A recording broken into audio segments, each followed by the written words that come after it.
Hello students, welcome to my YouTube channel. आज की date है 24 मार्च और 24 मार्च के द हिंदू न्यूज़पेपर को हम यहाँ पे एनालाइज कर रहे हैं। तो आज के द हिंदू एनालिसिस को हम शुरू करें उससे पहले मैं आपको बता दूं कि आप हमसे इन तीन मीडियम्स के थ्रू कनेक्ट कर सकते हो। टेलीग्राम चैनल पे आपको हमारे लेक्चर्स की पीडीएफ मिल जाएगी। इसके अलावा आप मेल आईडी और ट्विटर के थ्रू भी मुझसे कनेक्ट कर सकते हो। आगे बात करते हैं। सिर्फ 73 डेज बचे हैं हमारी यूपीएससी प्रीलिम्स में और इसीलिए हमको ज़्यादा से ज़्यादा कोशिश करनी चाहिए स्मार्ट वर्क करने की, जैसे कि मैंने आपको पहले भी बोला है। कल मैंने आपसे पूछा था कि मैं मैपिंग सेशन मैपिंग सीरीज लाने का सोच रही हूँ। तो आप लोगों का जो रिस्पॉन्स आया उससे मुझे लग रहा है कि हाँ, ये मैपिंग सीरीज लानी चाहिए। तो हम ये मैपिंग सीरीज अप्रैल में लेकर आएंगे, ठीक है। अप्रैल में लेके आएंगे क्योंकि I am also involve in to some things, ठीक है। तो मैं अभी अप्रैल में इसको प्रॉपरली पूरे साल भर में जितनी भी प्लेसेस रही हैं न्यूज़ में वो सारी की सारी आपकी इस मैपिंग सीरीज में कवर हो जाएगी। 5 से 6 लेक्चर्स की सीरीज रहेगी, ज़्यादा लंबी नहीं रहेगी, 30-30 मिनट की सीरीज रहेगी। ओके। और इसमें हमारा पूरा साल भर की मैपिंग कवर हो जाएगी। तो इसके थ्रू क्या होगा कि आपको एक पूरा आइडिया मिल जाएगा कि कौन कौन सी चीज़ें आपसे पूछी जा सकती है specifically with regarding to the mapping. Okay. आगे बात करते हैं। आज के टॉपिक्स देख लेते हैं। GS1 में हमारे पास कुछ भी नहीं है। GS2 में इंटरनेशनल रिलेशन से G20 के बारे में देखेंगे। पॉलिटी में आर्टिकल 355 के बारे में देखेंगे। डीएम एक्ट इसके बारे में देखेंगे, डिजास्टर मैनेजमेंट एक्ट के बारे में। कोविड गाइडलाइंस के बारे में देखेंगे। गवर्नेंस में हम देखेंगे मिड डे मील स्कीम और न्यूट्रिशन फॉलोआउट्स के बारे में। तो दो आर्टिकल हैं, दोनों को मिला के मैं आपको समझाऊंगी यहाँ पे। GS3 में हम साइंस इन टेक में देखेंगे अर्टेमिस मिशन के बारे में। इकोनॉमी में हम देखेंगे जो हमारे एक्सपोर्ट्स हैं, टोटल मर्चेंडाइज एक्सपोर्ट जो है हमारा, उसने $400 बिलियन का मार्क क्रॉस कर दिया है, which is a very big achievement for India. इसको देखेंगे। सिक्योरिटी में हम बात करेंगे ब्लैक बॉक्स की। ओके। GS4 में we have nothing for today. Alright, so शुरू करते हैं हम आज के आर्टिकल्स के साथ। उससे पहले ये दो क्वेश्चन है आपके लिए, ठीक है, ज्योग्राफी एनवायरमेंट वाले टॉपिक से रिलेटेड है। ठीक है, एक है आपको बताना है eco friendly infrastructure, sorry, eco friendly agriculture के कौन कौन से टाइप्स हैं, और फोर्टिगेशन जो होता है एग्रीकल्चर में, इसके क्या क्या बेनिफिट्स हैं। तो प्रीलिम्स में आ चुके हैं ये क्वेश्चन, यूपीएससी प्रीलिम्स में प्रीवियस ये क्वेश्चन नहीं है। तो इसके answer I am expecting from you all in the comment section. कल जो क्वेश्चंस मैंने आपसे पूछे थे उसका आंसर मैं आपको एंड ऑफ द सेशन में बताऊंगी। ओके। तो शुरू करते हैं पहले आर्टिकल के साथ। तो पहला आर्टिकल है आर्टिकल 355 नीडेड इन बंगाल। तो देखो, एक टसल शुरू हो गई है। एक टसल कैसी, पॉलिटिकल टसल शुरू हो गई है, कहाँ पे, बंगाल में। ये क्या हो रहा है देखो, वेस्ट बंगाल में। वेस्ट बंगाल में कुछ दिनों पहले क्या हुआ, टीएमसी के एक पॉलिटिशियन की यहाँ पे डेथ हो गई, इनका मर्डर कर दिया गया बॉम्ब वगैरह फेंक के।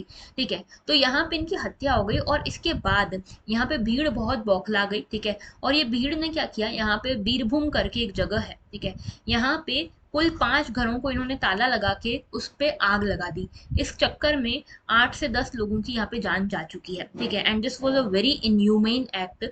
और इसके ऊपर अब यहाँ पे पॉलिटिकल टसल शुरू हो गई है पार्टीज के बीच में बंगाल की। तो यहाँ पे कांग्रेस के एक लीडर हैं जिनका नाम है अधीर रंजन चौधरी। ये यहाँ के वेस्ट बंगाल के कांग्रेस चीफ हैं, ठीक है। तो इन्होंने कहा है कि यहाँ पे पॉलिटिकल पार्टी के लीडर हैं ये।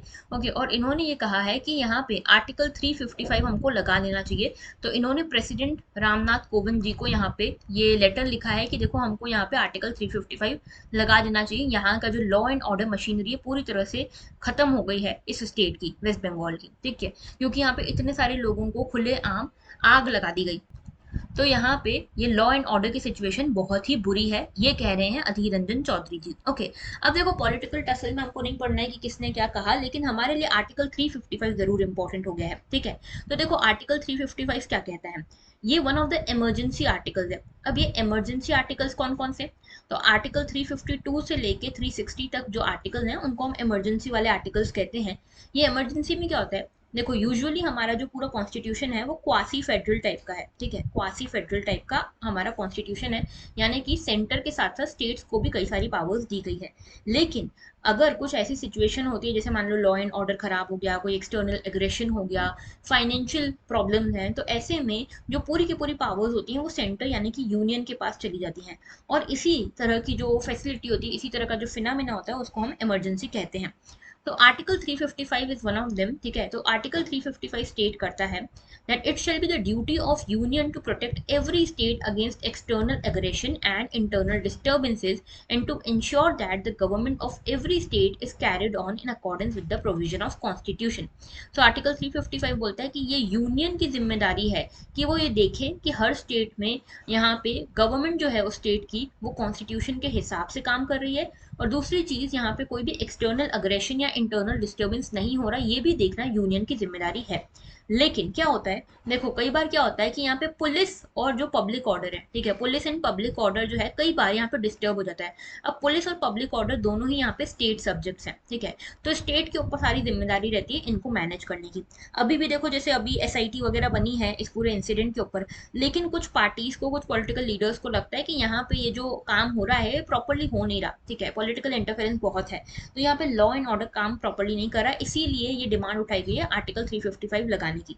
तो अगर ऐसे सर्कमस्टेंसेस आते हैं जहाँ पब्लिक ऑर्डर मेंटेन नहीं हो रहा, लोगों को प्रोटेक्ट नहीं कर पा रहा, लोगों को स्टेट प्रोटेक्ट नहीं कर पा रहा, ऐसी सिचुएशन में सेंटर जो है आर्टिकल 355 लगा सकती है, और यहाँ पे जो लॉ एंड ऑर्डर सिचुएशन है उसको स्टेट की जो लॉ एंड ऑर्डर सिचुएशन है उसको अपने हाथ में ले सकती है, मतलब कि यहाँ पे मिलिट्री का डिप्लॉयमेंट वगैरह हो सकता है, ठीक है। तो यहाँ पे ये प्रेसिडेंट को लेटर लिखा गया है फॉर आर्टिकल 355। ओके, अब देखो यहाँ पे कुछ इमरजेंसी प्रोविजंस के बारे में पता होना चाहिए, जैसे article 352। Article 352 talks about proclamation of emergency, तो ये नेशनल इमरजेंसी की बात करता है आर्टिकल 352। ओके, आर्टिकल 353 बात करता है कि प्रोक्लेमेशन ऑफ इमरजेंसी से क्या क्या इफेक्ट होगा। आर्टिकल 354 बात करता है application of provisions relating to distribution of revenues while a proclamation of emergencies in operation. तो अगर नेशनल इमरजेंसी लगा दी जाए तो वहां पे रेवेन्यूज का डिस्ट्रीब्यूशन कैसे होगा ये बताता है 354। 355 हमने अभी देखा, यूनियन की ड्यूटी बताता है अगर एक्सटर्नल एग्रेशन या इंटरनल डिस्टर्बेंस होता है किसी स्टेट में तो। आर्टिकल 356 ये बताता है provisions in case of failure of constitutional machinery in state. तो ये बताता है स्टेट इमरजेंसी या फिर प्रेसिडेंट रूल की बात, ठीक है। तो अगर कोई स्टेट में कॉन्स्टिट्यूशनल मशीनरी का फेलियर हो रहा है तो यहाँ पे प्रेसिडेंट रूल लगाया जा सकता है अंडर आर्टिकल 356। 357 बात करता है exercise of legislative powers under the proclamation issued under article 356। तो 356 के अंतर्गत जो प्रेसिडेंट रूल लगाया गया है उसमें लेजिस्लेटिव पावर्स किस तरह से एक्सरसाइज की जाएंगी ये बताया गया है 357 में। 358 में बताया गया है क्या कि suspension of provision of article 19। तो आर्टिकल 19 कब कब यहाँ पे सस्पेंड होगा 358 बताता है। 359 बताता है कि यहाँ पे जो भी राइट्स पार्ट 3 में दिए गए यानी कि जितने भी फंडामेंटल राइट्स दिए हैं कब वो सस्पेंड हो सकते हैं, उनका एनफोर्समेंट कब यहाँ पे सस्पेंड हो सकता है, ठीक है। Article 360 talks about financial emergency. तो ये सारे आर्टिकल्स इंपॉर्टेंट हैं फॉर प्रीलिम्स स्पेसिफिकली, ठीक है, आपसे सीधा क्वेश्चन पूछा जा सकता है इन आर्टिकल्स के बारे में। ऑलराइट, आगे बात करते हैं।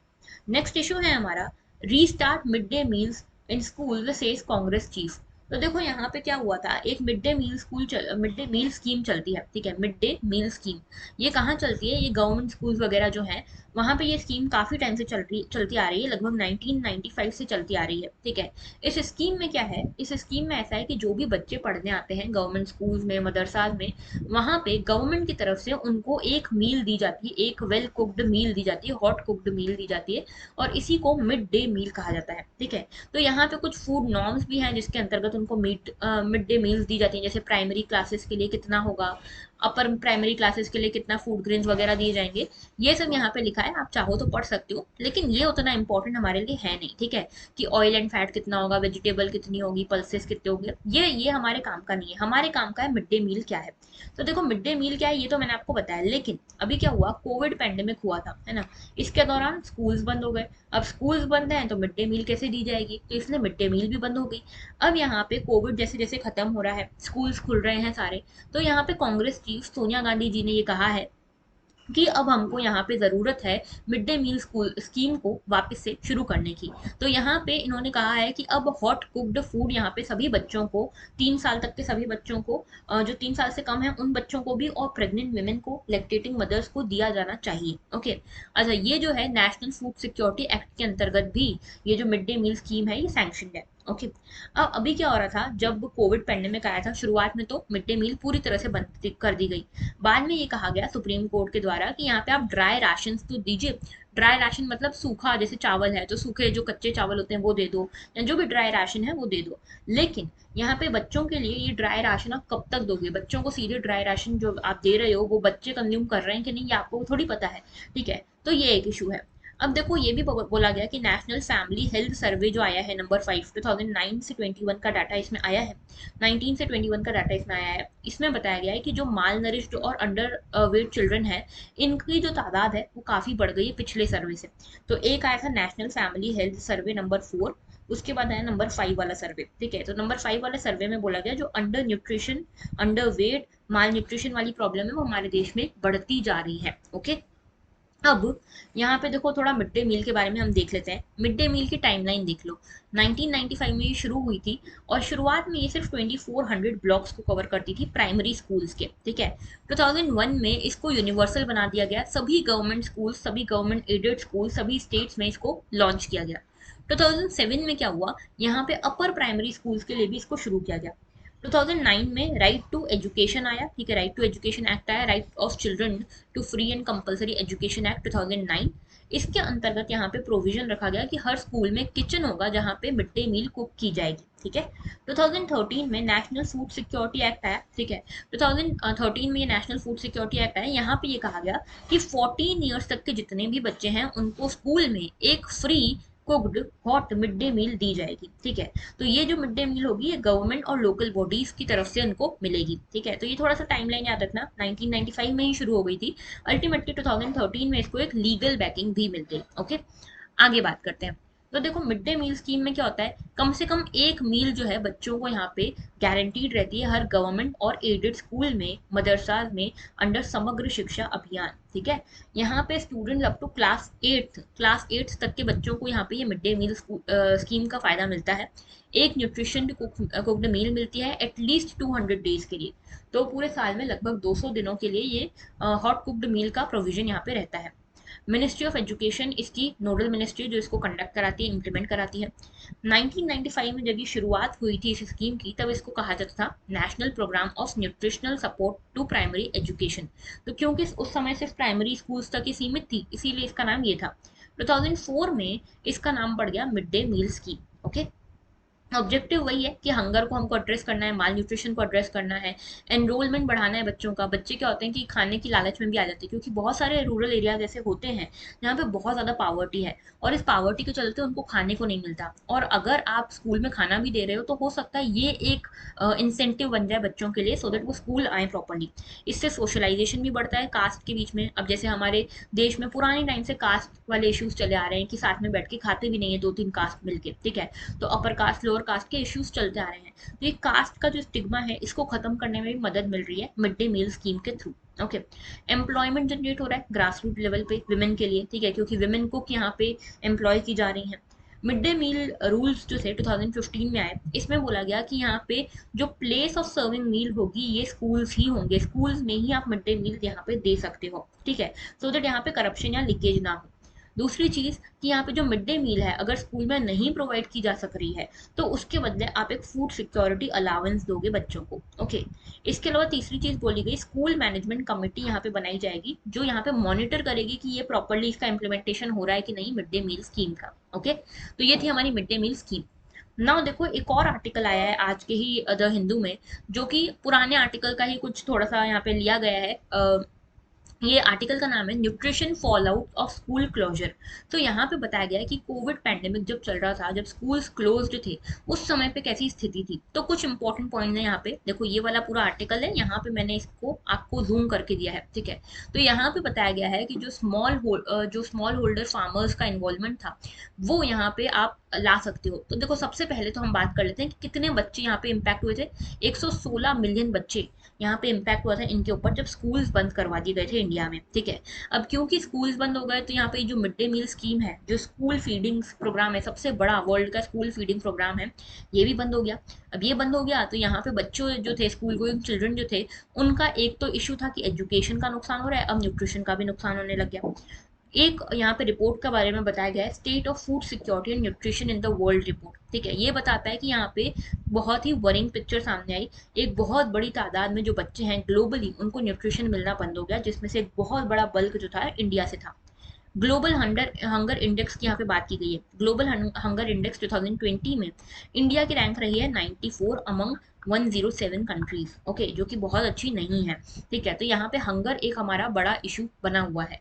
अब हमको जीरो हंगर की तरफ जाना है, लेकिन अभी हम जीरो हंगर से काफी ज्यादा दूर हैं। ठीक है, अब इसमें कुछ इनोवेटिव स्ट्रेटजीज की बात की गई है कि क्या क्या हम कर सकते हैं।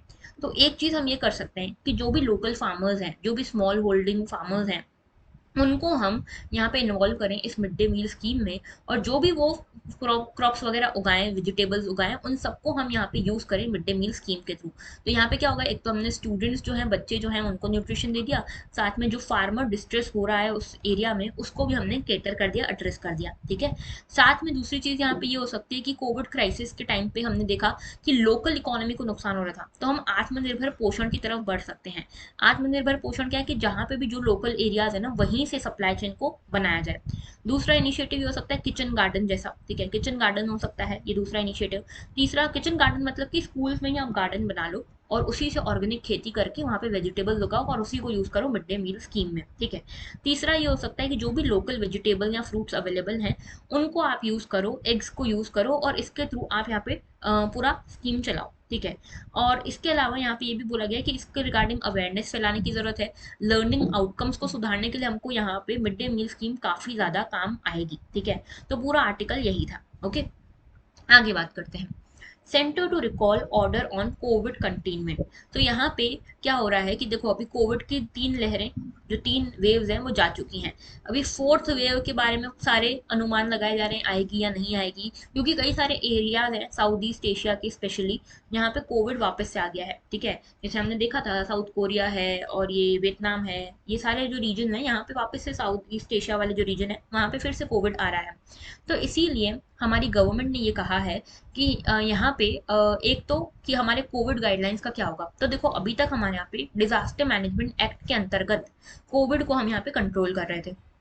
ठीक है, तो डिजास्टर मैनेजमेंट एक्ट कब का है, 2005 का है। ये इन्वोक किया था हमने, लेकिन ये मार्च 31 से अब इसको इन्वोक नहीं किया जाएगा फॉर कोविड। ठीक है, तो यहाँ पे ओवरऑल इंप्रूवमेंट हुआ है और ये कहा गया है कि जो डिजास्टर मैनेजमेंट एक्ट हमने 2020 में इन्वोक किया था कोविड से निपटने के लिए, इसको अब हम यहाँ पे बंद कर रहे हैं। ठीक है, ये यहाँ पे इन्वोक्ड नहीं रहेगा आफ्टर मार्च 31। दूसरी चीज ये कही है कि यहाँ पे फिर भी लोकल अथॉरिटीज जो हैं, वो स्टेट पुलिस और लोकल अथॉरिटीज मिलके किसी को भी यहाँ पे पनिश कर सकती हैं अगर वो यहाँ पे उनके नॉर्म्स नहीं मानते, कोविड अप्रोप्रिएट नॉर्म्स को नहीं मानते। और ये जो पनिशमेंट होगी ये आईपीसी के अंतर्गत मिल सकती है। ठीक है, दूसरी चीज यहाँ पे जो कोविड अप्रोप्रिएट बिहेवियर है, जैसे मास्क लगाना है, दूरी बना के रखनी है, ये अभी भी चालू रहेगा। ठीक है, अब यहाँ पे बात कर रहे हैं हम डिजास्टर मैनेजमेंट एक्ट की। ये डिजास्टर मैनेजमेंट एक्ट कब आया था, 2005 में आया था। कब आया था ये, जब सुनामी आई थी। सुनामी आई थी कब, 2004 में सुनामी आई, और उसके बाद यहाँ पे ये डिजास्टर मैनेजमेंट एक्ट लाया गया। ठीक है, तो इसका काम क्या है कि ये यूनियन गवर्नमेंट को ये पावर्स देता है कि ये डिजास्टर के अगेंस्ट यहाँ पे लड़ाई लड़ सके और डिजास्टर मैनेज कर सको यहाँ पे आप। ठीक है, अच्छा, इसकी नोडल एजेंसी होती है मिनिस्ट्री ऑफ होम अफेयर्स। अब मिनिस्ट्री ऑफ होम अफेयर्स के साथ मिलकर यहाँ पे यूनियन गवर्नमेंट ने 2020 में 24 मार्च को ये डिजास्टर मैनेजमेंट एक्ट लागू किया था कोविड से निपटने के लिए। ठीक है, अभी देखो यहाँ पे इसके बारे में थोड़ी सी बात कर लेते हैं डिजास्टर मैनेजमेंट एक्ट की। तो देखो, ये डिजास्टर मैनेजमेंट एक्ट जो है, सेंट्रल गवर्नमेंट को ये पावर्स देता है कि ये किसी भी डिजास्टर अफेक्टेड एरिया को यहाँ पे उसका मैनेजमेंट कर सकती हैं, उसको मिटिगेट कर सकती हैं, जो भी डिजास्टर है उसके रिस्क इम्पैक्ट इफेक्ट को यहाँ पे मिटिगेट कर सकती हैं। ये सब काम करने के लिए डिजास्टर मैनेजमेंट एक्ट बनाया गया। नोडल अथॉरिटी है मिनिस्ट्री ऑफ होम अफेयर्स। यहाँ पे कुछ मेन बॉडीज हैं जो बनाई गई, जैसे एक एनडीएमए है, नेशनल डिजास्टर मैनेजमेंट अथॉरिटी। इसका काम क्या था, इसका काम ये था कि डिजास्टर मैनेजमेंट से रिलेटेड पॉलिसी मेकिंग करेगी। दूसरी थी एग्जीक्यूटिव कमेटी। ठीक है, तो नेशनल एग्जीक्यूटिव कमेटी क्या करेगी, इसके अंदर एनडीएमए का जो भी पॉलिसी मेकिंग होगी, एनडीएमए जो भी पॉलिसी बनाएगा उसका एग्जीक्यूशन इम्प्लीमेंटेशन करेगी एनईसी। उसके बाद यहाँ पे national institute for disaster management, ये क्या करेगी, ये ट्रेनिंग देगी जो भी यहाँ पे फोर्सेज हैं, सेक्रेटरी लेवल के ऑफिसर्स हैं, उनको ट्रेनिंग देगी यहाँ पे, ठीक है, जो भी कैपेसिटी डेवलपमेंट करना है प्रोग्राम्स का, यहाँ पे नेचुरल और मैनमेड डिजास्टर से लड़ने के लिए यहाँ पे ट्रेनिंग दी जाएगी। नेशनल डिजास्टर रिस्पांस फोर्स, ये प्रोफेशनल यूनिट्स रहेंगी जो स्पेशलाइज्ड रिस्पांस करेंगी डिजास्टर का, ठीक है। इसके अलावा एक फंड बनाया गया है जिसका नाम है नेशनल डिजास्टर मिटिगेशन फंड, तो यहाँ से फाइनेंस मिलेगा ये पूरे काम करने के लिए, ओके। इसमें मैनमेड और नेचुरल डिजास्टर दोनों कवर किए जाते हैं। अच्छा, एक चीज और कि कोविड के दौरान जब डिजास्टर मैनेजमेंट एक्ट लाया गया था, तो यहाँ पे एक प्रोविजन आया कि जो भी मास्क लगा के नहीं घूमेगा, जो भी बाहर घूमेगा, उन सबको यहाँ पे अंदर कर दिया जाएगा, यहाँ पीनलाइज किया जाएगा। तो इसका प्रोविजन भी सेक्शन 51 ऑफ डीएम एक्ट यानी कि डिजास्टर मैनेजमेंट एक्ट से आता है, ठीक है। इसमें ऐसा है कि जो भी कंप्लाई नहीं करता है ऑर्डर से, उसको पनिशमेंट दी जा सकती है 1 साल तक की इम्प्रीजनमेंट की, और या फिर फाइन भी दे सकते हैं, उसको फाइन भी यहाँ पे उस पर लगाया जा सकता है, ओके। अब थोड़ा सा इसका लीगल इंस्टीट्यूशनल फ्रेमवर्क देख लेते हैं। तो देखो, सेंट्रल गवर्नमेंट जो सबसे ऊपर रहती है, उसके अंतर्गत 4-5 बॉडीज आती है जो हमने देखी। एक एनडीएमए है, ठीक है, फिर उसके अलावा नेशनल एग्जीक्यूटिव कमेटी है। एनडीएमए को हेड कौन करते हैं, prime minister. National executive committee को हेड करते हैं होम सेक्रेटरी, ठीक है। और ये सब कुछ होता है मिनिस्ट्री ऑफ होम अफेयर्स के अंतर्गत। इसमें एक नेशनल इंस्टीट्यूट है डिजास्टर मैनेजमेंट का, और दूसरा है एनडीआरएफ जो कि रिस्पॉन्स फोर्स है, ठीक है। स्टेट गवर्नमेंट के लेवल पे वही है, एसडीएमए है, ठीक है, स्टेट डिजास्टर मैनेजमेंट अथॉरिटी, इसको हेड करते हैं चीफ मिनिस्टर। वहीं स्टेट एग्जीक्यूटिव कमेटी है, इसको हेड करते हैं चीफ सेक्रेटरी, ठीक है। उसके बाद यहाँ पे डिस्ट्रिक्ट एडमिनिस्ट्रेशन में देखोगे तो यहाँ पे डिस्ट्रिक्ट डिजास्टर मैनेजमेंट अथॉरिटी है, इसको हेड करेंगे कौन, डीएम या डीसी, जो भी है, जो भी उस एरिया के डिस्ट्रिक्ट मजिस्ट्रेट है। उसके बाद आती है पंचायत और म्यूनिसिपैलिटीज, ओके। तो ये इसका पूरा लीगल इंस्टीट्यूशनल फ्रेमवर्क है, थोड़ा सा इसके बारे में आपको पता होना चाहिए, ओके। आगे बात करते हैं। Health ministry issues new norms for imposing curves. तो देखो, यहाँ पे बेसिकली ये बताया गया है कि अभी देखो, जैसे कोविड अभी उतना है नहीं हमारे देश में, अब अभी फॉर्चुनेटली खत्म हो रहा है धीरे धीरे, ठीक है। लेकिन आगे जो आसपास के देश हैं उसमें आ चुका है कोविड। अब हमको अलग अलग स्टेट्स में अलग अलग रेट्स पे ये कोविड बढ़ता रहता है, घटता रहता है। तो स्टेट गवर्नमेंट्स को या एडमिनिस्ट्रेशन को कैसे पता लगे कि कैसे हमको रिस्ट्रिक्शंस इम्पोज करने हैं। तो यहाँ पे ये चीज़ कही है, जो हमारे हेल्थ सेक्रेटरी हैं उन्होंने ये चीज़ कही है कि अगर आपके राज्य में टेस्ट पॉजिटिविटी रेट 10% से ज़्यादा है, ठीक है, मतलब आपके यहाँ पे मान लो 100 लोगों ने टेस्ट कराया, उसमें से 10 से ज़्यादा लोग पॉजिटिव आ रहे हैं, यानी कि 10% से ज़्यादा टेस्ट पॉजिटिविटी रेट है, तो आप यहाँ पे कर्व्स इम्पोज करना शुरू कर सकते हो। दूसरी चीज ये कि यहाँ पे जो बेड ऑक्यूपेंसी है, बेड ऑक्यूपेंसी हॉस्पिटल्स में 40% से अगर ज्यादा है, ऑक्सीजन सपोर्टेड या आईसीयू बेड्स की बात कर रहे हैं, ठीक है, तो अगर ऐसा है तो यहाँ पे भी आप रिस्ट्रिक्शन लगाना शुरू कर सकते हो। अभी की डेट में कोई भी स्पोर्ट एक्टिविटी, कोई भी रिलीजियस, कोई भी पब्लिक ट्रांसपोर्ट, किसी भी चीज पे अभी कोई रिस्ट्रिक्शंस नहीं है, ठीक है। तो यहाँ पे एक आगे के लिए गाइडलाइन जारी करी गई है, ऑलराइट। आगे बात करते हैं। देखो, ये इकोनॉमी के लिए, इंडिया की इकोनॉमी के लिए एक बहुत ही बड़ा इवेंट है, जहां पे लगभग 400 बिलियन डॉलर्स का हमने मर्चेंडाइज ट्रेड का जो एक्सपोर्ट का जो एक टारगेट था उसको अचीव कर लिया है बिफोर टाइम, ठीक है। तो यहाँ पे इस साल के फाइनेंशियल ईयर के लिए हमने टारगेट सेट किया था कि हमको 400 बिलियन डॉलर जितना यहाँ पे मर्चेंडाइज ट्रेड एक्सपोर्ट करना है, ठीक है। लेकिन हमने उससे टाइम से पहले ही इसको अचीव कर लिया, और पहली बार इतना बड़ा मार्क हमने अचीव किया है, पहली बार इतना बड़ा टारगेट हमने अचीव किया है। इसके लिए जो सबसे ज़्यादा जिम्मेदार हैं, जो भी जहाँ पे शिपमेंट सबसे ज़्यादा हुई है, सबसे ज़्यादा सेक्टर्स जो जिम्मेदार हैं इसके लिए, वो हैं एक तो engineering products, apparel, James, jewellery, garments, petroleum product, इनके कारण सबसे ज़्यादा अभी एक्सपोर्ट हुआ है। तो हमारे जो प्राइम मिनिस्टर जी हैं उन्होंने सभी को यहाँ पे कॉन्ग्रेचुलेट भी किया है, मैन्युफैक्चरर्स को, फार्मर्स को, वीवर्स को, क्योंकि सभी का कंट्रीब्यूशन यहाँ पे रहा है, ठीक है। और एक सबसे बड़ी बात ये है कि हमारे यहाँ पे अभी देखो कितनी खतरनाक जियोपॉलिटिकल सिचुएशंस चल रही हैं, यूक्रेन रशिया वॉर चल रहा है, इतने सारे ट्रांसपोर्ट के इशूज़ हैं, लॉजिस्टिक्स के इशूज़ हैं, फ्यूल प्राइजेस बढ़ रहे हैं, उसके बाद भी, और साथ में कोविड भी आया है ना, तो इनके बाद भी हमने ये टारगेट अचीव किया है। ये दिखाता है कि India is going to be a self reliant country very soon, okay. तो यहाँ पे ये इंडिया की एक बहुत बड़ी अचीवमेंट को दिखा रहा है। दूसरी चीज़ ये कि हम आत्मनिर्भर भारत जर्नी जो है हमारी, उसमें काफ़ी सफल हुए हैं। और ये आत्मनिर्भर भारत जर्नी शुरू भी कैसे हुई थी, कोविड के कारण, तो देखा आपने, कोविड क्या था, एक सभी के लिए एक चुनौती था, ठीक है, लेकिन हमने इसको एक अपॉर्चुनिटी में बदल दिया और अब हमने एक नया टारगेट सेट किया था और उसको भी हमने अचीव कर लिया है with very much ease. Okay. अच्छा, दूसरी चीज ये कि क्योंकि हम इतने सेल्फ रिलायंट हो गए हैं, हमारे ट्रेड एक्सपोर्ट वगैरह इतना अच्छा हो रहा है, तो अब हमारे जितने भी फ्री ट्रेड एग्रीमेंट्स रुके हुए हैं, अंदेशा ऐसा है कि ये सारे भी क्लियर हो जाएंगे और अब हम दूसरी कंट्रीज के साथ ही फ्री ट्रेड एग्रीमेंट्स कर पाएंगे। ओके। अच्छा, दूसरी चीज ये कि यहाँ पे rice, marine products, wheat, spices, sugar, इन सब में, एग्रीकल्चरल प्रोडक्ट्स में सबसे ज्यादा यहाँ पे बिक्री हुई है, एक्सपोर्ट हुआ है, ठीक है। तो यहाँ पे इसको कहा जा रहा है made in India blockbuster. Okay. तो ये थोड़ा सा आपको न्यूज पता होनी चाहिए फॉर ट्रेंड, ठीक है, कि इकोनॉमी में ट्रेंड वगैरह कैसा चल रहा है, थोड़ा सा आपको पता होना चाहिए। ओके। आगे बात करते हैं। देखो, अभी रशिया जो है, रशिया और यूक्रेन वॉर चल रहा था, उसके ऊपर रशिया के ऊपर कई सैंक्शंस लगाए गए, ठीक है। अब ये सैंक्शंस जब लगाए गए तो अभी कुछ कंट्रीज जो हैं, वेस्टर्न कंट्रीज जैसे यूएस, यूके, ये कह रही हैं कि अब हम रशिया को G20 से भी बाहर निकालेंगे, ठीक है। तो ये क्या हो रहा है, हिस्ट्री रिपीट हो रही है। पहले जो रशिया था, ये मिलके G8 बनाया था इसने, ठीक है। जो G7 कंट्रीज है इसमें रशिया भी था पहले, और ये G8 माना जाता था, ठीक है, पूरा। बाद में क्या हुआ, 2014 में जब रशिया ने क्रीमिया अनेक्स कर लिया था यूक्रेन से, तब यहाँ पे जो G7 कंट्रीज हैं, बाकी की जो कंट्रीज हैं, 7 कंट्रीज, इन्होंने बाहर निकाल दिया रशिया को और सिर्फ ये G7 रह गई। अच्छा, ये जी क्या है, ग्रुप ऑफ 7, ठीक है। तो पहले ग्रुप ऑफ 8 था जिसमें रशिया भी था, क्रीमिया पे अनेक्स कर लिया इसने तो रशिया को बाहर निकाल के ये बन गई ग्रुप ऑफ 7 ओनली। तो G7 कंट्रीज थी। G7 कंट्रीज क्या है, सारी डेवलप्ड कंट्रीज का एक ग्रुप है, डेवलप्ड कंट्रीज नहीं है, ठीक है। कौन कौन है इसमें, कनाडा है, फ्रांस है, जर्मनी है, इटली है, जापान है, यूके है और यूएसए है, ठीक है। तो ये 7 कंट्रीज हैं, ये 7 कंट्रीज मिलके बनाती हैं G7, ठीक है। अभी ये कहा जा रहा है कि G20 से हम रशिया को निकाल देंगे, ठीक है, लेकिन चाइना ने बोला है कि नहीं, ऐसा इतना आसान नहीं होगा, रशिया बहुत इंपॉर्टेंट पार्टनर है हमारा G20 में और वर्ल्ड की इकोनॉमी में एक बहुत बड़ा कंट्रीब्यूटर है। तो बेसिकली रशिया का साथ दिया है चाइना ने, ये कहते हुए कि हम रशिया को यहाँ से G20 से निकलने नहीं देंगे, क्योंकि अगर सब कंट्रीज मान भी लेती हैं तो चाइना यहाँ पे वीटो लगा देगा अपनी साइड से, ठीक है। तो ये चीज यहाँ पे चाइना ने क्लियर की है। अब देखो, थोड़ी सी इसकी हिस्ट्री जान लेते हैं। क्या हुआ, शुरुआत में G7 बना, ठीक है, G7 के बाद रशिया को शामिल किया गया, G8 बन गया। फिर क्रीमिया पे एनेक्सेशन किया रशिया ने तो G8 से वापस से G7 बन गया।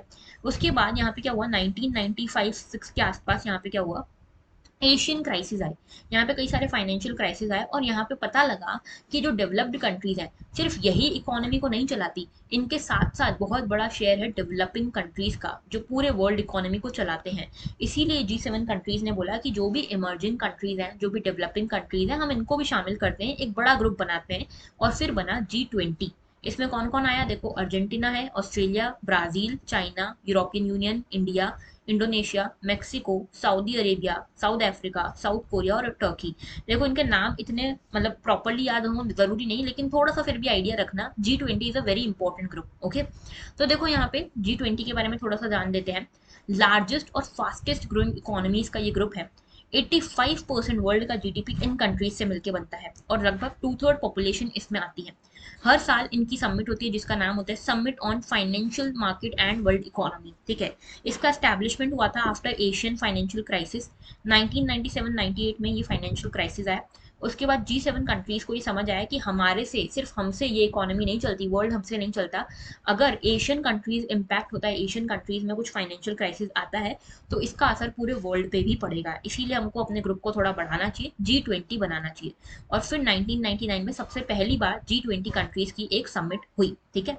अच्छा, अब इसमें कोई भी परमानेंट स्टाफ नहीं है इस पूरी G20 समिट का, G20 ग्रुप का, ठीक है। और यहाँ पे रोटेटिंग बेसिस पे यहाँ पे प्रेसिडेंसी शिफ्ट होती है। दूसरी चीज, यहाँ पे आप नॉन मेंबर कंट्रीज को भी इनवाइट कर सकते हो एज अ गेस्ट। पहली G20 समिट हुई थी 1999 में और ये हुई थी बर्लिन में, ठीक है। आगे बात करते हैं आर्टेमिस प्रोग्राम नासा का। तो देखो, ये जो नासा का आर्टेमिस प्रोग्राम है, इसका फुल फॉर्म है acceleration, reconnection, turbulence, electrodynamics of moon interaction with sun. तो देखो, ये पूरा जो भी मिशन है, इसके बारे में हमने थोड़े दिन पहले भी डिस्कस किया था। ये आर्टेमिस प्रोग्राम नासा का लूनर मिशन है, ठीक है, ये मून पे जाने वाला मिशन है। इसका ऑब्जेक्टिव ये है कि मून के ऊपर सन का क्या इम्पैक्ट पड़ता है, सन की रेडिएशन जब मून से टकराती है तो मून पे क्या इम्पैक्ट पड़ता है, इसका ये देखना है हमको। क्योंकि देखो, जब सन की रेस अर्थ पे पड़ती हैं तो यहाँ पे अर्थ की तो मैग्नेटिक फील्ड है, मैग्नेटोस्फीयर है, तो उस हिसाब से अर्थ बच जाता है सन की इस हार्मफुल रेस से। लेकिन मून के ऊपर क्या इम्पैक्ट पड़ता है ये देखना पड़ेगा, क्योंकि मून के ऊपर कोई स्ट्रॉन्ग मैग्नेटिक फील्ड है नहीं। तो आर्टेमिस प्रोग्राम ये देखेगा। और दूसरी चीज ये करेगा आर्टेमिस प्रोग्राम एडवांस स्टेजेस में कि यहाँ पे वर्ल्ड की पहली विमेन और दूसरे मैन को, जो भी नेक्स्ट मैन होगा, और फर्स्ट विमेन को यहाँ पे भेजेगा फॉर मून। ठीक है, तो मून पे लैंड करवाएगा इनको। ठीक है, तो आर्टेमिस 1 और 2 दो है। ठीक है, 1 जो है इसमें 2 मिशन, देखो टोटल 2 मिशन रहेंगे। आर्टेमिस 1 में यहाँ पे अनक्रूड स्पेसक्राफ्ट जाएगा। अनक्रूड यानी कि इसमें कोई एस्ट्रोनॉट्स नहीं होंगे, ये स्पेसक्राफ्ट जाएगा मून पे। इसमें दो चीजें जाएंगी, एक तो स्पेस लॉन्च सिस्टम रॉकेट होगा और एक ओरियन स्पेसक्राफ्ट होगा। ठीक है, और जो दूसरा मिशन जाएगा इसमें क्रूड मिशन होगा ये, यानी कि इसमें एस्ट्रोनॉट्स भी जाएंगे। कुल मिला के 2 से 3 एस्ट्रोनॉट्स इसमें भेजे जाएंगे। 2026 में इसको भेजने की यहाँ पे तैयारी चल रही है। ओके, अब देखो ये न्यूज में इसीलिए था क्योंकि यहाँ पे जो आर्टेमिस 1 है उसको प्रॉपरली टेस्ट कर लिया गया है। स्पेस लॉन्च सिस्टम यहाँ पे भेजा जाएगा, ठीक है, रॉकेट के फॉर्म में, और ओरियन कैप्सूल भी यहाँ पे भेजा जाएगा। ओके, और इसको ले जाने वाला है क्रॉलर ट्रांसपोर्टर 2 व्हीकल। ओके, अब ये लूनर मिशन है, इसका नाम आर्टेमिस रखा गया है। आर्टेमिस का मतलब होता है गॉडेस ऑफ मून। ठीक है, अब ये जो है नासा का डीप स्पेस एक्सप्लोरेशन मिशन है, इसमें जो ये सिस्टम है ना, जो स्पेस लॉन्च सिस्टम रॉकेट है, ये मोस्ट पावरफुल रॉकेट है वर्ल्ड का, और लगभग ये 2,80,000 माइल्स दूर जा सकता है अर्थ से। ठीक है, ओरियन स्पेसक्राफ्ट भी है इसमें, ये इसके पास ये कैपेबिलिटीज है कि ये बिना डॉकिंग के भी यहाँ पे रह सकता है स्पेस में। ठीक है, काफी लंबे समय तक। अच्छा, दूसरी चीज ये कि यहाँ पे बियॉन्ड लो अर्थ ऑर्बिट ले जाने की कैपेबिलिटी है इस रॉकेट में।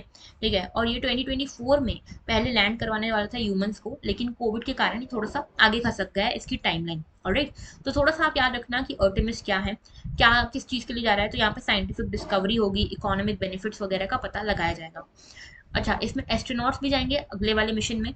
और दूसरी चीज़, इसमें कई सारी कंट्रीज शामिल हो रही हैं, जैसे कनाडा की स्पेस एजेंसी भी है, यूरोप की स्पेस एजेंसी, उसके अलावा जाक्सा जापान की स्पेस एजेंसी, ये सभी कुछ ना कुछ कंट्रीब्यूशन इसमें दे रही है। ठीक है, अभी जो है जो एसएलएस और ओरियन है, इन दोनों का यहाँ पे टेस्टिंग हो चुकी है, लॉन्च होंगे ये 2022 में। ओके, इसमें क्रायोजेनिक प्रोपल्जन इंजन रहेगा, लिक्विड स्टेज वाला जो प्रोपल्जन इंजन है वो रहेगा इस रॉकेट में। ठीक है, जिसका नाम क्या है, space launch system rocket. Alright, अच्छा, अब देखो यहाँ पे ये जो जा रहा है, यहाँ पे जो मिशन जा रहा है, इसका एम ये है कि यहाँ पे नासा पे जो ये मिशन भी, नासा का जो ये मिशन मून पे जा रहा है, उसके थ्रू हम पता लगा पाए कि अगर हमको मार्स पे भी एस्ट्रोनॉट्स भेजने हो तो कैसी क्या हमको पहले से सावधानियां बरतनी चाहिए। ठीक है, तो ये धीरे धीरे हम मार्स की तरफ आगे बढ़ना चाह रहे हैं, इसीलिए हम यहाँ आर्टेमिस प्रोग्राम लॉन्च कर रहे हैं। ओके, आगे बात करते हैं नेक्स्ट इशू की, और आखिरी इशू है आज का हमारा, black box of crashed Chinese jet recovered. तो चाइना में आपको पता है एक बोइंग बोइंग 737 एयरक्राफ्ट जो है, ये यहाँ पे क्रैश हो गया। ठीक है, बोइंग 737 एयरक्राफ्ट क्रैश हो गया और इसमें 132 लोग ऑन बोर्ड थे, और ये सारे के सारे इन सभी की डेथ हो गई। ठीक है, तो this was a very unfortunate incident, लेकिन इसका पता लगाना है हमको कि ऐसा हुआ तो हुआ क्यों। तो इसके लिए ब्लैक बॉक्स जो है उसको कलेक्ट किया गया। अब ये ब्लैक बॉक्स के थ्रू क्या होता है, यहाँ पे ये पता लगाया जाता है कि इन्वेस्टिगेशन होती है। तो इन्वेस्टिगेशन होती है इसमें कि यहाँ पे आखिर क्रैश हुआ प्लेन तो क्यों क्रैश हुआ। तो देखो पहले थोड़ा सा इसके बारे में जान लेते हैं। ये ब्लैक बॉक्स सिर्फ नाम का ब्लैक बॉक्स है, इसका असली कलर ऑरेंज रहता है। ठीक है, ऑरेंज एकदम ऐसा चटक कलर रहता है ना, जो इजीली पहचान में आ जाए, दूर से भी दिख जाए, सो दैट अगर कभी प्लेन क्रैश हो जाए तो इसको ढूंढने में काफी ज्यादा इन्वेस्टिगेशन ना करनी पड़े, इसलिए इसको ऑरेंज कलर का बनाया जाता है। ओके, अब यहाँ पे क्या होता है, कोई भी कमर्शियल एरोप्लेन होता है या कॉर्पोरेट जेट होता है, उसमें दो चीजें डाली जाती है। एक होता है cockpit voice recorder. Cockpit voice recorder, जहाँ पे जो कॉकपिट होती है प्लेन की, उसमें जो पायलट होता है वो क्या उसमें वॉइस रिकॉर्ड हो पाई है, जो भी वॉइस रिकॉर्ड हो पाई होगी वो एक तो यहाँ पे रिकॉर्ड हो जाती है वॉइस रिकॉर्डर में। दूसरा फ्लाइट डाटा रिकॉर्डर रहता है। ठीक है, इन दोनों इक्विपमेंट से मिलकर बनता है ये ब्लैक बॉक्स। ठीक है, तो यहाँ पे ये जो ब्लैक बॉक्स है, इसका कोई भी कॉन्ट्रीब्यूशन इसमें नहीं रहता कि यहाँ पे जो प्लेन है उसको बचाया जाए या प्लेन को किस तरह से उड़ाने में कोई मदद मिले, इसमें कोई मदद नहीं करता है। इसको यूज ही इसका ये रहता है कि अगर मान लो किसी कंडीशन में प्लेन क्रैश हो जाता है तो यहाँ पे बाद में पता लग सके कि प्लेन क्रैश हुआ क्यों था। ओके, तो यहाँ पे ये एक तो चीज है। दूसरी चीज, मान लो कभी सी के ऊपर प्लेन क्रैश होता है, तो सी में तो पूरा प्लेन गिर जाएगा, तो कैसे सब चीजें होंगी। तो उसके लिए यहाँ पे एक और डिवाइस रहता है जिसका नाम होता है अंडर वाटर लोकेटर बीकॉन। ठीक है, अंडर वाटर लोकेटर बीकॉन क्या होता है, ये क्या करता है कि मान लो सी के अंदर जाके प्लेन गिर गया, तो यहाँ पे under water locator beacon 14,000 feet की डेप्थ से भी यहाँ पे सिग्नल्स भेज सकता है, सो दैट आप उसका पता लगा पाओ कि प्लेन कहाँ है। और यहाँ पे इसके थ्रू आप ये पता लगा पाओ कि ये इन्वेस्टिगेट कर पाओ कि आखिर आखिर क्रैश हुआ तो क्यों हुआ। ठीक है, तो ये पूरा इसका मेन उद्देश्य रहता है। ना देखो ये पिक्चर आपको दिख रही है, यहाँ पे पीछे की साइड ये ब्लैक बॉक्स रहता है प्लेन के, ठीक है। और यहाँ पे ये फ्लाइट डाटा रिकॉर्डर होता है एक तो, जो 24 25 आवर्स का डाटा यहाँ पे स्टोर करता है। दूसरा यहाँ पे कॉकपिट वॉइस रिकॉर्डर रहता है। कॉकपिट वॉइस रिकॉर्डर लास्ट 2 घंटे में क्या क्या उस जगह पे रिकॉर्ड हुआ, वॉइस रिकॉर्ड हुई, उसको यहाँ पे स्टोर करता है। और तीसरा यहाँ पे अंडर वाटर लोकेटर बीकन रहता है, जो यहाँ पे हर सेकंड एक सिग्नल सेंड करता है, ठीक है, सो दैट लोगों को पता चल सके, अथॉरिटीज को पता चल सके कि आखिर प्लेन कहाँ पे क्रैश हुआ है, ठीक है। तो ये पूरा हमारा ब्लैक बॉक्स के बारे में आर्टिकल था। ऑलराइट, आगे बात करते हैं। तो देखो आज कल के क्वेश्चंस को हम डिस्कस कर लेते हैं। Which article of the constitution of India safeguard one's right to marry the person of one's choice. तो कौन से आर्टिकल के अंतर्गत आपको ये राइट मिलता है कि आप अपने पसंद के इंसान से शादी कर सकते हो? ये आपको मिलता है आर्टिकल 21 के अंतर्गत। Article 21 is a very comprehensive article, ठीक है, जिसमें मेजोरिटी ऑफ द जो बड़े बड़े यहाँ पे फंडामेंटल राइट्स है ना, वो इन्वॉल्व है। ओके, क्वेश्चन नंबर 2 जो है वो बोलता है, with reference to the constitution of India, prohibitions or limitations or provision contained in ordinary law cannot act as a prohibition or limitation on the constitutional powers under Article 142. It could mean which of the following. तो basically इसका देखो मतलब समझो, इस statement का मतलब ये है कि मान लो कोई भी ऑर्डिनरी लॉ आया, इस ऑर्डिनरी लॉ में कुछ ऐसा प्रोविजन आया, ठीक है, कुछ प्रोविजन आया, कुछ ऐसा प्रोहिबिशन आया, कुछ लिमिटेशन आई, जो भी आया, ठीक है, इन सभी का असर आर्टिकल 142 की जो भी प्रोविजन है उस पर नहीं पड़ सकता, ये कह रहा है ये स्टेटमेंट। तो इससे आपको क्या समझ आ रहा है? देखो अब अगर आप थोड़ा सा कॉमन सेंस यूज करोगे ना, यहाँ पे जो ऑप्शन है बहुत ही खतरनाक से दिख रहे होंगे, लेकिन अगर आप थोड़ा कॉमन सेंस यूज करोगे तो ये जो लाइन है ना 142 वाली, 135 से लेके कुछ 140 के आसपास वाली जो लाइन है, ये जुडिशरी से डील करती है, सुप्रीम कोर्ट से डील करती है। अगर आपको ये भी पता है ना तो आप आर्टिकल इसका आंसर सही से दे दोगे बिना सोचे। तो इसका आंसर वैसे बी है, ठीक है। आर्टिकल 142 बात करता है कि जो भी सुप्रीम कोर्ट की जजमेंट या डिक्रीज होंगी वो कहाँ तक यहाँ पे किस हद तक उसका जुरिस्डिक्शन हो सकता है, ठीक है। तो यहाँ पे ये जो पूरी स्टेटमेंट है ना वो आर्टिकल 142 के ऊपर सही बैठती है, इन टर्म्स ऑफ कि यहाँ पे सुप्रीम कोर्ट ऑफ इंडिया जो है वो किसी भी चीज से कंस्ट्रेंड नहीं है। पार्लियामेंट क्या लॉज बना रहा है, उसके पास क्या पावर्स है, उससे सुप्रीम कोर्ट यहाँ पे कंस्ट्रेंड नहीं है। This talks this thing is talked bye article 142। Okay, तो यहाँ पे बी आंसर है दोनों का, ठीक है। तो आई होप आपको समझ में आया होगा पूरा ही लेक्चर। अगर आपको लेक्चर अच्छा लगा हो तो लाइक जरूर करना, शेयर जरूर करना, और जो मैंने 2 क्वेश्चंस पूछे हैं उसका कमेंट करके आंसर भी जरूर देना, ठीक है। तो that was all for today. Thank you for watching, have a very good day.